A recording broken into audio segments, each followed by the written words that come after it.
Alright mga kalapat, what's up sa inyo? At nagbabalik na naman ang Team Cambalero Brothers. Ngayong araw mga kalapat, kwento ko lang sa inyo yung nangyari sa ating kahapon. Arrival ng mga ibon natin, Tayog, Pangasinan. Ang nangyari nga mga kalapatid, sumali tayo ng patibayan. Sinali nga natin yung anak ni James Red. Yung anak ni James Red na yun yung lagi naming nauunang umuuwi. Sumali pa kaming patibayan. Lagi yung nauna eh. Kaya nga siya yung sinali eh. Siya yung consistent na nagkaklak at umuwi. Ang nangyari mga kalapat, naunang umuwi yung training. Ano ba? Ito yung naunang umuwi yun. Yan o. Ulo.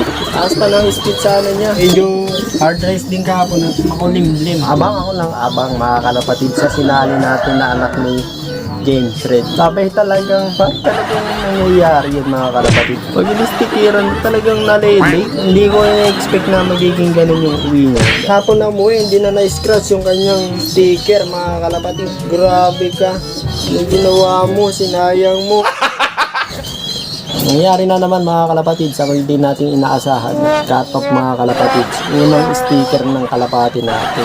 Samantalang siya lagi yung nauuna. Nangyari na ba sa inyo yan mga kalapatid? So sa akin lang talaga nangyayari itong ganito. Wala yan, hindi ko na alam ang gagawin ko sa mga ibon natin eh. Pagka walang sticker, ang bibilis. Pagka may sticker, cut off. Update ko kayo dito sa dalawang pansummer natin. Dahil release point nila nung kahapon Dalton sana, kaso masama nga yung panahon, binaba ng minuli. Nakauwi naman yung dalawa mga kalapatids, kaso cut-off lang din. Pero at least uwi sila ng uwi.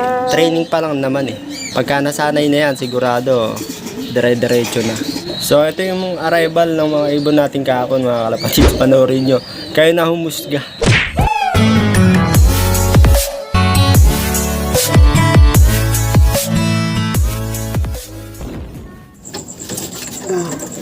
O hindi mga kalapatids, ayan, kakarga tayo at isasali natin to sa patibayan. 2 sa south, 4 sa norte. Good luck. Yan mga kalapatids, good morning. Abangan na naman tayo Pangasinan. At sumali tayo mga kalapatid sa patibayan hanggang dulo. At sinali natin yung anak ni James Red, yung kulay brown natin dito na hin. Mula tayo Pangasinan to Talavera, Nueva Ecija dito sa loop natin. Ang air distance natin doon mga kalapatid is 44 kilometers pa lang. Pero yung laban na tong patibayan, hanggang dulo yan, hanggang matapos ang derby. So sabi nila hindi kailangan ng mabibilis. Kailangan ng ibon dito clock ng clock. Eto na mga kalapatid. Eto na iniintay natin. So nirelease pala yung ibon natin sa tayo Pangasinan ng 6:50 mga kalapatid. So bali datingan na rito mga kalapatids is mga 7:20, abang na tayo. Samantala mga kalapatids, ito yung weather forecast dito, weather update. Ayan grabe. Makulimlim, kahapon pa makulimlim mga kalapatids. Grabe Hindi natin alam kung ano lagay doon sa Pangasinan. Pero malapit lang yun hantayin na natin. Total birds entry 1,625. Tayo Pangasinan mga kalapatids. At isa lang ang ating entry. Ayan Bali dalawa yung natin nakasakay doon.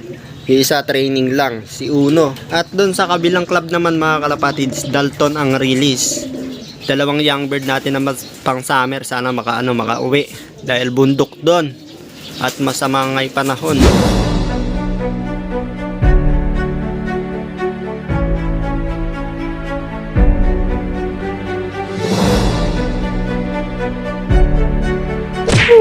Daming dumaan.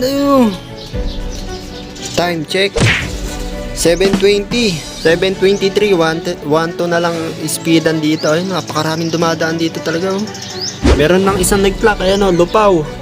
Speed niya 928. Nagdadaanan na yung mga ibon, karami. 1-2 na lang pala speedan dito. Wala pa tayong ibon. Yun may dumaan. Asan na si Brown? Wala pa. Madami-dami na nga yung nag-clock mga kalapatid. Sana masabay naman tayo sa first batch. Yung sa kabilang club pala mga kalapatids, hindi pa nare-release dahil nga masama panahon. Dahil yung bundok yung pagre-release kasi baka ibababa sa gawing kapatagan. kaysa madisgrasya yung mga ibon, sayang. So yung dalawang young bird natin nakasakay doon, buti na lang binaba. Samantala, ang abangan muna natin dito yung anak ni James Red at saka si Uno. Ayun, dami nagdaan oh. Ito na yun mga kalapatids. Dami nagdadaan, hanip, wala man lang bumabalik. Po, training guys. Training si Uno. 7:45. Hanip. Natakot pa sa atin. Training si Uno. Maganda yung speed na to, sayang. Si Uno bumanat na. Tagal bumaba oh. Tago nga tayo dito.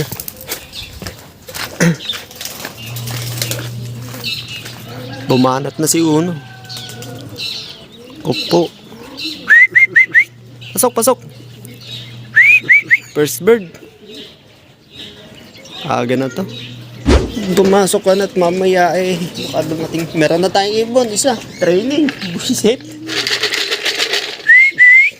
Mapuputol yata yung puno na yan Pasok. Yung first bird. Yes, boy.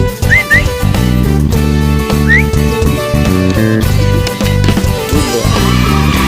Hanip training. Ayan o. Umambay pa sa Uno, mukhang mapuputol yung puno Hindi tayo pinalad mga kalapatid. Tatok na pala. Hindi pa nakakauwi yung kulay brown. Anak ni James Red.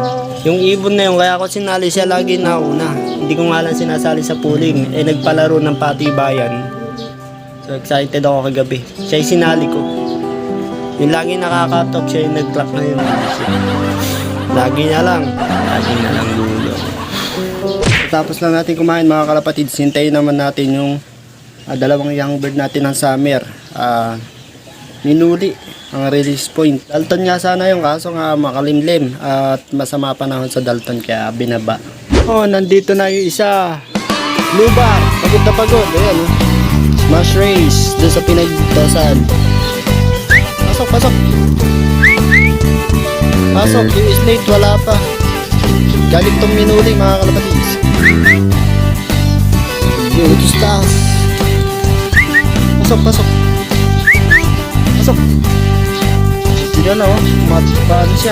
Time check, alas 9 mga kalapatids. Buti nakawi. Young bird. Pasok. Buti na lang may kahoy dito. Wala pa yung isa, yung asawa niya, yung slate. Yun nagkukuto pa Maganda panahon dito mga kalapatids, pero dun nga sa pinag-releasean pangit yung panahon. At saka binaba sila. Sa release point talaga doon umuulan na ata or umaambon. Kaya binaba ng minuli, pero bundok pa rin yun. Kaya medyo nahirapan ng konti. Pero ayos, nakawi. Ayun, isa na tayo, isa pa. At saka yung brown mga kalapatid, sala pa yung brown. Anak ni James Red, sinali natin sa patibayan. Halip. Pagka training, kabilis. Pagka sinali sa pooling, ayan, katop. Gag! Ito na isa, yung slate. Ayos, kumpleto. Kaso katop. 904, katop pa rin sila. Pero uwi sila na uwi. Ayun yung slate Nice boy. Good job. Ito yung slate. Ibay. 4 minutes na pagitan nila. Pasok. Nagugulatin. Pasok. Good boy. Nice, kompleto yung young bird natin. Ayun kompleto mga kalapatids. Nakaligtas sa smash. Gutom na rin mga to Ang wala na lang mga kalapatids, yung sinali natin sa patibayan. Kung sino pa yung sinali, siya pang wala. Ba't nangyayari to? Lagi na lang.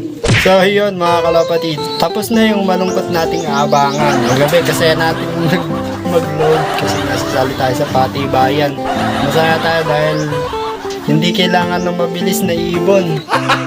Ang kaso naman, patop yung ibon natin, ala na, talo na agad. Wala pa nga siya mga kalapatids, di pa nakakauwi. Siya pa naman yung laging first bird namin nung training. Lagi na lang ganun. Minsan na nga lang tayo sumali. Nung pooling, olats pa.